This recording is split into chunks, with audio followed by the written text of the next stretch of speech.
Hey guys, Engineer Wannabe here, and today we're going to be doing a review on the Zenith Primero Chronomaster 38mm. This is a watch I've had for a little over a month now, so I feel I'm able to do a review, a short review. I will be doing a long-term review a few months down the line as well, but I figured I should do a review right now while I had the chance, while I had the time, while there was still some daylight on my day off. So here it is. So this was an interesting watch that I came across. If you saw my unboxing video, I kind of mentioned the story of how I found it. I wasn't particularly looking for this watch. I was actually looking for a Seiko reissue, one of their higher end models, me being a Seiko Grand Seiko guy. And my authorized dealer actually is a Zenith authorized dealer as well, and they had this model in and gave me a great deal on it. It was only a few $100 more than the Seiko I was looking for, so it was a no-brainer. I went with this guy. And I'm actually pretty glad I did. It's been a bit of a bumpy road, but we'll get into that in a bit.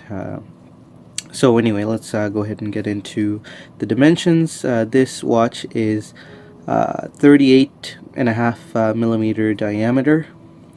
It is 13.5 millimeters thick, including the sapphire crystal.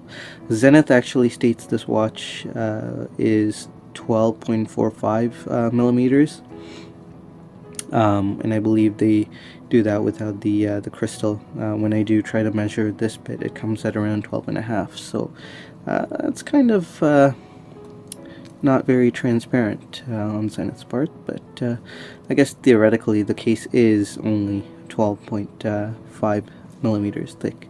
Lug to lug is 46.5 millimeters on my calipers, at least the perceived lug to lug.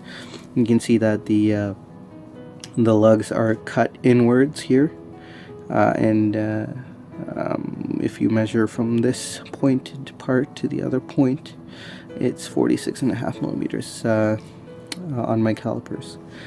So it wears pretty large actually for a 38 millimeter watch. It wears close to, I'd say, a 40 millimeter. So it's a bigger piece. I've struggled a bit with it too, because of how it wears, which is funny because I do wear larger watches. Some would say too large for my wrist. Not too. I don't really care about that, but in terms of comfort, I've had a few issues with this. Specifically with the bracelet. We have a very beautiful bracelet here. The lug width, I forgot to mention, is 19 millimeters, which might be a bit of a bummer for a lot of people. But I find that the 19 millimeter width is starting to get quite popular lately with the recent watches. I've been seeing it more and more. Anyway, 19 millimeter lug width, but it is around 19.2, 19.3. So it's very easy to squeeze in a 20 millimeter strap, more so than normal. So don't be afraid of that lug width. You should be able to make most of what you have fit in there. Anyway, going back to the bracelet, it's a very nice bracelet. I believe there's a very slight taper to it. Didn't take the time to measure it, but I do believe it goes from 19 to 18, if I'm not mistaken. You can see that the deployant is a butterfly deployant. Beautiful etched or engraved Zenith logo here with their symbol. And as you can tell, there is a polished center link to brushed outer links, kind of an oyster style 3-link design here, Rolex oyster bracelet style. Anyway, you can tell that the tolerances here are actually really amazing. but that comes at a bit of a price. This does not articulate too well. If you can see, that's as much as it folds, and that was one of the issues I had with this guy.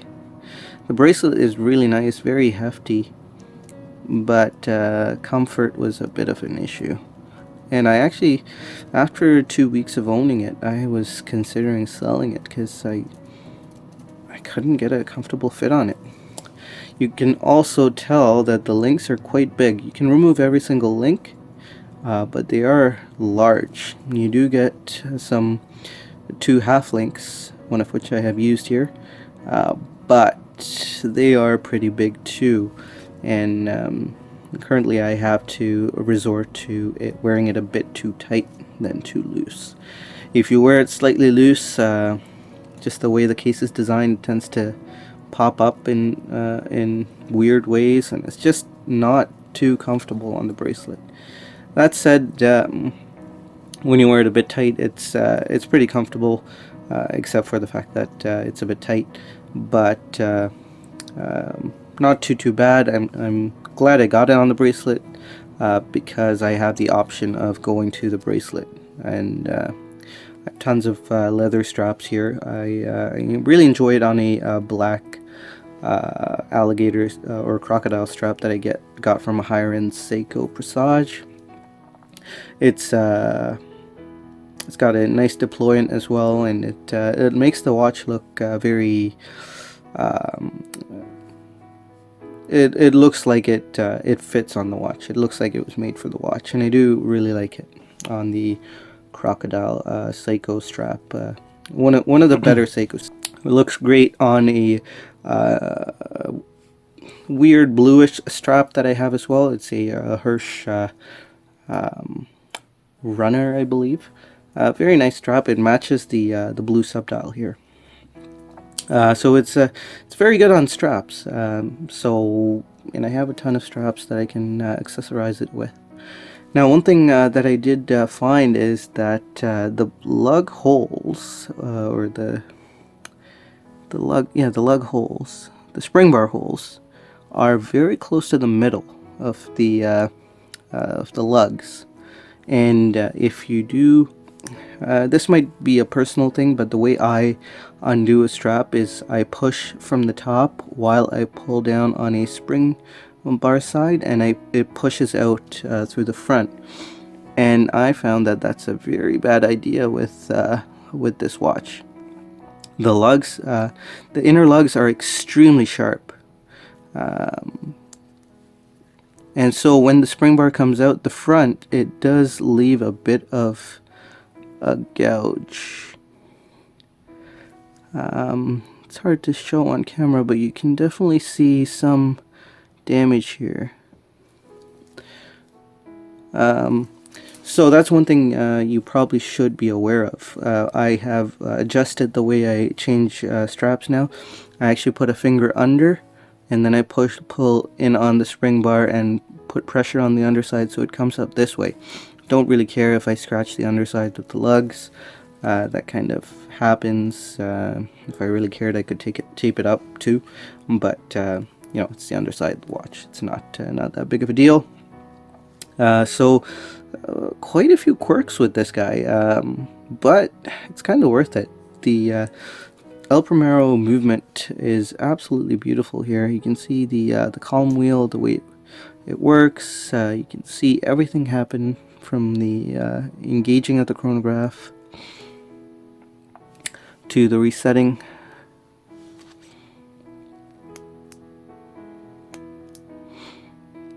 That's really really nice to see. So let's go ahead and reset it. Really nice. I have noticed that the second hand jumps forward when I engage the chronograph. There's a little skip. Not that big of a deal. Again, not really timing anything crazy here. I'm very used to using dive time bezels, so having a chronograph is more than sufficient to the or a chronograph that skips slightly. more than sufficient for my accuracy needs. So that is something to be aware of. Now let's go ahead with the aesthetics. Usually I focus on the aesthetics more than anything else, but I've been focusing on other stuff here. The dial here is a silver dial with the 3 sub-registers. We have a gray, light gray sub-register, a dark gray anthracite kind of sub-register at the bottom, denoting the elapsed hours, and a very pleasant blue sub-register here for the elapsed minutes, which see skip over right there. Perfect timing. We have a date window here at the 4:30 mark, and a tachymeter on the outer side, on the bezel. We do have lume on this watch. There are some really small lume pips on the indices and lume lines on the hands. Nothing on the chronograph or the running seconds. But the lume is usable. I've actually found it quite useful at times. It doesn't last too long, but it is usable and nice to have. It's definitely not a selling point for this watch, but it is nice to have. So I believe that is all I have to say about the El Primero 38mm Chronomaster. I will keep you guys updated. We'll have a long-term review in the upcoming months as well. But those are my thoughts of the El Primero. It's been a very nice watch to own for the past month and a bit. Oh, excuse me. Sorry about that. And yeah, so thank you guys for watching. I am feeling a bit better. If you saw my last video, I was struggling to get any words out. I was having a sore throat. It's still kind of there, so I am somewhat struggling, but not as bad as before. I'm not coughing every few seconds. So thank you guys for watching a quick wristwatch check. I am wearing my new Tudor Black Bay 36. The steel and gold. I put it on a Hirsch Duke. It's alligator embossed. I'm still looking for a decent 19mm, which is interesting. 19mm crocodile or alligator. This one's a bit trickier to match up, but it's really nice. I really like this combo. So anyway, thank you guys for watching. Hope you guys enjoyed the video. Take care, and hope you're well. Stay safe out there. Bye.